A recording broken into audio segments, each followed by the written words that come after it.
नमस्कार दोस्तों, मैं राजकुमार साहू आपका स्वागत करता हूं आपके अपने YouTube channel study classes with R K Sahu पर।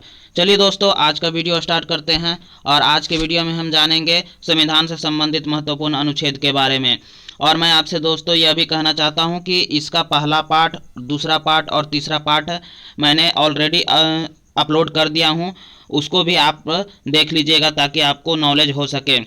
और मैं आपसे यह भी कहना चाहता हूं दोस्तों कि अगर आप हमारे चैनल को पहली बार देख रहे हैं तो इसे सब्सक्राइब कीजिए और बेल आइकन पर क्लिक कर दीजिए ताकि हमारे आने वाले वीडियो का नोटिफिकेशन आप तक सही समय पर पहुंच सके।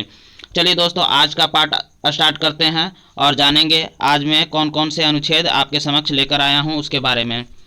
आज का पहला अनुच्छेद है उच्चतम न्यायालय से संबंधित अनुच्छेद है अनुच्छेद 124। इसमें है आपका उच्चतम न्यायालय की स्थापना और गठन, ये आपका अनुच्छेद 124 पर है। राष्ट्रीय न्यायिक नियुक्ति आयोग, ये आपका अनुच्छेद 124 का क पर है। चलिए और अगला देखते हैं आयोग के कार्य, ये अनुच्छेद 124 का ख पर है स्थित है। संसद की कानून बनाने की शक्ति, संसद की कानून बनाने की शक्ति अनुच्छेद 124 के ग में निहित है। न्यायाधीशों के वेतन आदि ये सब अनुच्छेद 125 में निहित है। कार्यकारी मुख्य न्यायमूर्ति की नियुक्ति अनुच्छेद 126 में निहित है। तदर्भ न्यायाधीशों की नियुक्ति आपका अनुच्छेद 127 में स्थित है। उच्चतम न्यायालय की बैठकों में सेवानिवृत्त न्यायाधीशों की उपस्थिति, ये आपका अनुच्छेद 128 में संबंधित है। उच्चतम न्यायालय का अभिलेख न्यायालय होना, उच्चतम न्यायालय का अभिलेख न्यायालय होना, यह आपका अनुच्छेद 119 से संबंधित है। उच्चतम न्यायालय का स्थान अनुच्छेद 130 में निहित है। चलिए अगला देखते हैं उच्चतम न्यायालय की का स्थान, ये आपको बता दिए हैं कि 130 अनुच्छेद में स्थित है। चलिए अगला आप देखते हैं उच्चतम न्यायालय की आरंभिक अधिकारिता, यह अनुच्छेद 131 में स्थित है। केंद्रीय अधिकारियों की संवैधानिक वैधता से संबंधित प्रश्नों पर विचार के लिए सर्वोच्चतम न्यायालय का विशेष क्षेत्राधिकार, यह अनुच्छेद 131 का क में है, जो आपका निरस्त कर दिया गया है। क्या कर दिया गया है? निरस्त कर दिया गया है। चलिए अगला देखते हैं कुछ मामलों में उच्च न्यायालयों से अपीलों के में उच्चतम न्यायालय की अपीली अधिकारिता, यह अनुच्छेद 132 में निहित है। अगला देखते हैं उच्च न्यायालय से सिविल विषयों से संबंधित अपीलों में उच्चतम न्यायालय की अपीली अधिकारिता अनुच्छेद 133 में है। दांडिक विषयों में उच्चतम न्यायालय की अपीली अधिकारिता अनुच्छेद 134 में निहित है। उच्चतम न्यायालय में अपील के लिए प्रमाण पत्र अनुच्छेद 134 का क में निहित है।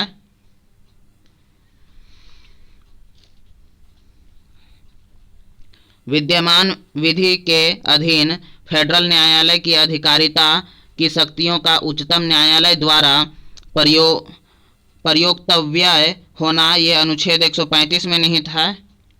चलिए अगला देखते हैं दोस्तों अपील के लिए उच्चतम न्यायालय की विशेष इजाज़त अनुच्छेद 136 में स्थित है। निर्णयों या आदेशों का उच्चतम न्यायालय की विशेष इजाज़त, ये आपका अनुच्छेद 137 में निहित है। अनुच्छेद 137 में निहित है। उच्चतम न्यायालय की अधिकारिता की वृद्धि अनुच्छेद 138 में निहित है। कुछ रीट निकालने की शक्तियों का उच्चतम न्यायालय को प्रदत्त किया जाना अनुच्छेद 139 में निहित है।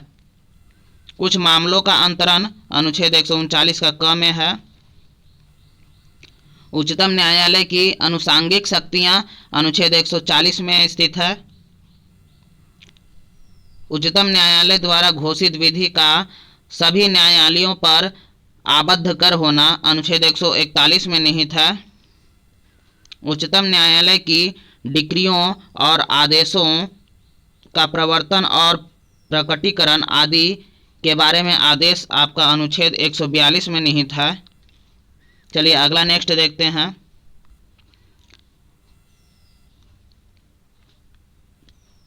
उच्चतम न्यायालय से परामर्श करने कि राष्ट्रपति की शक्ति अनुच्छेद 143 में स्थित है।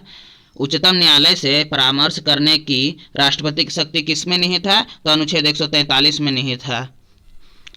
सिविल और न्यायिक प्राधिकरणों द्वारा उच्चतम न्यायालय की सहायता में कार्य किया जाना अनुच्छेद 144 में निहित है। नियमों की संवैधानिक वैधता से संबंधित प्रश्नों के निस्तारण के लिए प्रवेश प्रावधान ये आपका अनुच्छेद 144 का क में निहित है, जो ये अब निरस्त कर दिया गया है। न्यायालय के द्वारा नियम आदि अनुच्छेद 145 में निहित है। उच्चतम न्यायालय के अधिकारी और सेवक तथा व्यय यह अनुच्छेद 146 में निहित है। दोस्तों, जितने भी अनुच्छेद मैं आपके सामने लेकर आया हूँ सारे ही इम्पोर्टेंट अनुच्छेद हैं, और साथ में वो भी अनुच्छेद मैं आपके समक्ष लेकर आया हूँ जो निरस्त कर दिए गए हैं, और साथ ही साथ जो अनुच्छेद अभी वर्तमान में चल रहे हैं वे सारे अनुच्छेद मैं आपके समक्ष लेकर आया हूँ। चलिए दोस्तों, आज का अगला अनुच्छेद देखते हैं। निर्वाचन ये अनुच्छेद 147 में निहित है। अब अगला देखेंगे भारत का नियंत्रक एवं महालेखा परीक्षक से संबंधित महत्वपूर्ण अनुच्छेद कौन कौन से हैं उसके बारे में जानेंगे। भारत का नियंत्रक एवं महालेखा परीक्षक किस अनुच्छेद में है? तो अनुच्छेद 148 में है। नियंत्रक महालेखा परीक्षक के कर्तव्य और शक्तियां आपका अनुच्छेद 149 में निहित है। संघ के और राज्यों के लेखाओं का प्रारूप अनुच्छेद 150 में निहित है। संपरीक्षा प्रतिवेदन अनुच्छेद 151 में निहित है। अगला देखते हैं राज्यपाल। राज्यपाल से संबंधित जानेंगे अनुच्छेद कौन कौन सा है। राज्यपाल की परिभाषा आपका अनुच्छेद 152 में स्थित है, निहित है। राज्यों के राज्यपाल अनुच्छेद 153 में है। राज्य की कार्यपालिका शक्ति अनुच्छेद 154 में निहित है। राज्यपाल की नियुक्ति आपका अनुच्छेद 155 में निहित है। राज्यपाल की पदावधि अनुच्छेद 156 में निहित है। दोस्तों, अगर आपको हमारा जो भी कंटेंट पसंद आ रहा है उससे आप अगर संतुष्ट हैं तो हमारे चैनल को शेयर कीजिए, लाइक कीजिए और साथ में ही साथ सब्सक्राइब करना मत भूलिए।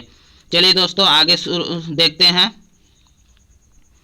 राज्यपाल नियुक्ति होने के लिए अर्हताएं ये आपका किस अनुच्छेद में है? तो अनुच्छेद 157 में निहित है। राज्यपाल के पद के लिए शर्तें ये आपका अनुच्छेद 158 में निहित है। राज्यपाल द्वारा शपथ या प्रतिज्ञान अनुच्छेद 159 में है। कुछ आकस्मिकताओं में राज्यपाल के कृत्यों का निर्वहन अनुच्छेद 160 में है। क्षमा आदि की और कुछ मामलों में दंडादेश के निलंबन, परिहार या लघुकरण की राज्यपाल की शक्ति ये आपका अनुच्छेद 161 में है। राज्य की कार्यपालिका शक्ति का विस्तार आपका अनुच्छेद 162 में निहित है। राज्यपाल की कार्यपालिका शक्ति का विस्तार अनुच्छेद 162 में है। चलिए अगला देखते हैं। बस दोस्तों, आज का वीडियो बस इतना ही। अगर आपको हमारा वीडियो पसंद आया तो उसे लाइक कीजिए और शेयर कीजिए। साथ ही साथ सब्सक्राइब करना मत भूलिए और सब्सक्राइब करके बेल आइकन बटन पर क्लिक कर दीजिए ताकि हमारे आने वाले वीडियो का नोटिफिकेशन आप तक सही समय पर पहुंच सके। इसका अगला पार्ट मैं अपने आने वाले वीडियो में लेकर आऊँगा। धन्यवाद।